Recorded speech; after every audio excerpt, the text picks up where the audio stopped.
है, श्रीलंका चला जाता है, पूरे भारतवर्ष में वो भावभूमि फैल जाती है। शैव दर्शन मतलब उधर अगर शिव साहित्य लिखा जा रहा है तो यहाँ पर भी बसव संप्रदाय कर्नाटक का वही लिख रहा है, वही चिंतन कर रहा है।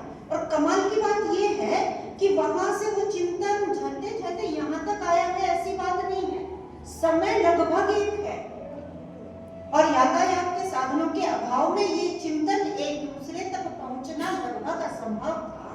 लेकिन कोई सूत्र है, जिस सूत्र को मैं स्वभाव कह रही हूँ, वो सूत्र, वो स्वभाव भारतीयत्व है, जो पूर्व से लेकर पश्चिम तक जुड़ा हुआ है।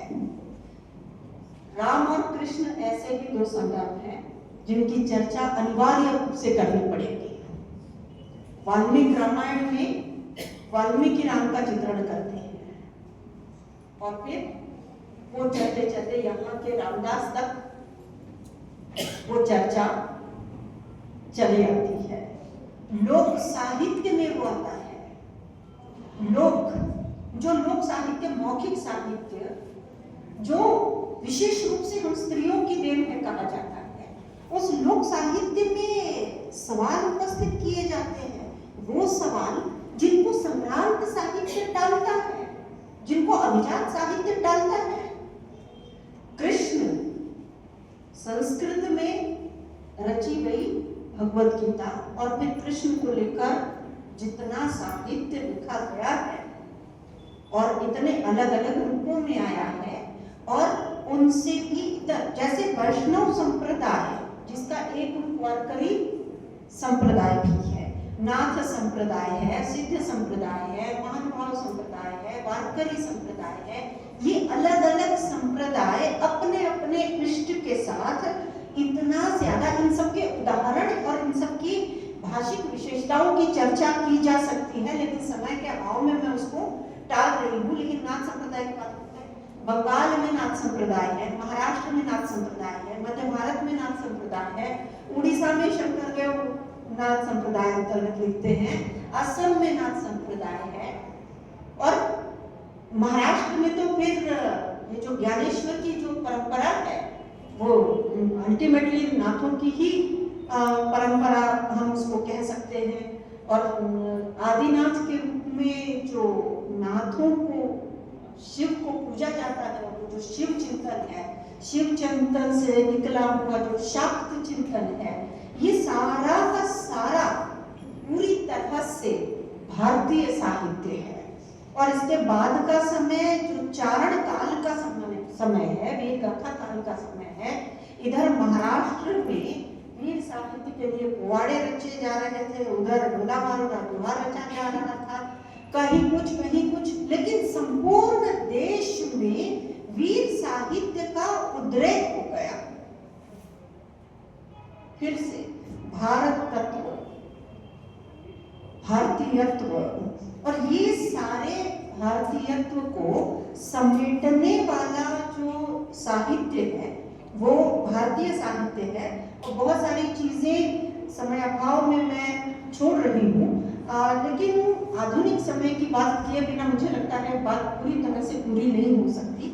इसीलिए जब आधुनिक समय आया तो भारत के लिए, संपूर्ण भारत के लिए आया, गद्य का विकास हुआ, पहला मुद्दा, प्रेस आई, दूसरा मुद्दा टेलीफोन आया, तीसरा मुद्दा डाक पोस्ट शुरू हुआ, चौथा मुद्दा, और अखबार वगैरह सब निकलने लगे, पत्रकारिता का आरंभ हो गया, पांचवा मुद्दा।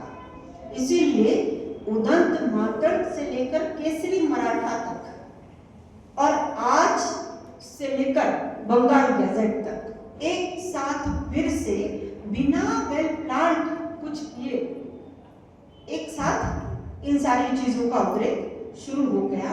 स्वाधीनता संग्राम में महाराष्ट्र में जो लिखा जा रहा था वही हिंदी में लिखा जा रहा था, वही बंगाल में लिखा जा रहा था, और ये स्वाधीनता संग्राम सबको समान रूप से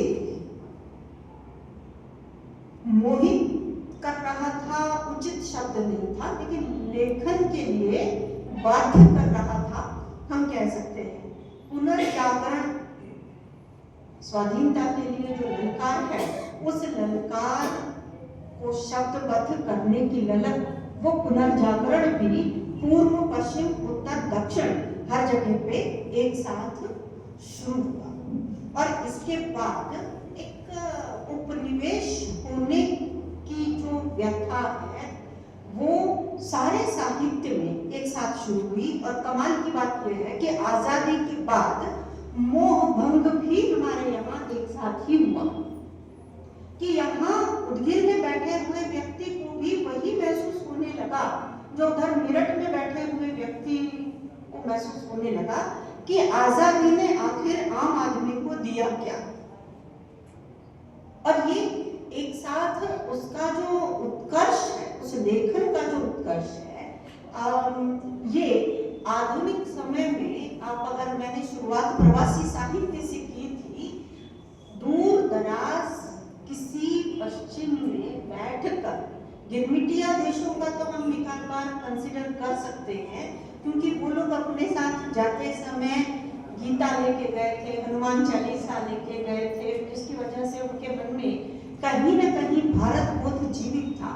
लेकिन उसके बाद वो लोग जो अपनी रोजी रोटी की तलाश में, जो अपने बेहतर जीवन की तलाश में पश्चिम में जाके बसे, वो भी कभी अपने लाल पासपोर्ट को लेकर, कभी अपने नीले पासपोर्ट को लेकर, कभी अपने ग्रीन कार्ड को लेकर दुख व्यक्त कर रहे हैं। और वहां पर छोटे छोटे तीज, त्योहार, मंडल ये चला रहे हैं ताकि उनके बच्चों में भारतीयत्व जीवित रहे। ये कठिन है।